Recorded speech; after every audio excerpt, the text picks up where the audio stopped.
ফোনের মধ্যে প্রথমে আমরা ম্যাপ ওপেন করব। ম্যাপ ওপেন করার পর টিপিক্যাল মোডেও যদি যাই, টিপিক্যাল মোডে যাওয়ার পর ধরেন আমরা ঢাকা ইউনিভার্সিটি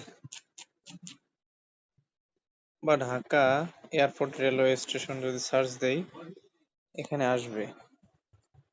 আসার পর এই যে লোকেশন ট্র্যাকারটা আছে, এটা যদি আমরা ক্লিক করে কিছুক্ষণ ধরে রাখি, এই যে উপরে দেখাচ্ছে অক্ষাংশ এবং দ্রাঘিমাংশ। এই প্রথম যে 23.85.19.48 যেটা আছে এটা অক্ষাংশ, এবং পরে কমার পর যেটা আছে 90.40.81.67 এটা হচ্ছে দ্রাঘিমাংশ। তো এরকম করে যে কোনো লোকেশনের আপনি অক্ষাংশ এবং দ্রাঘিমাংশ বার করতে পারবেন।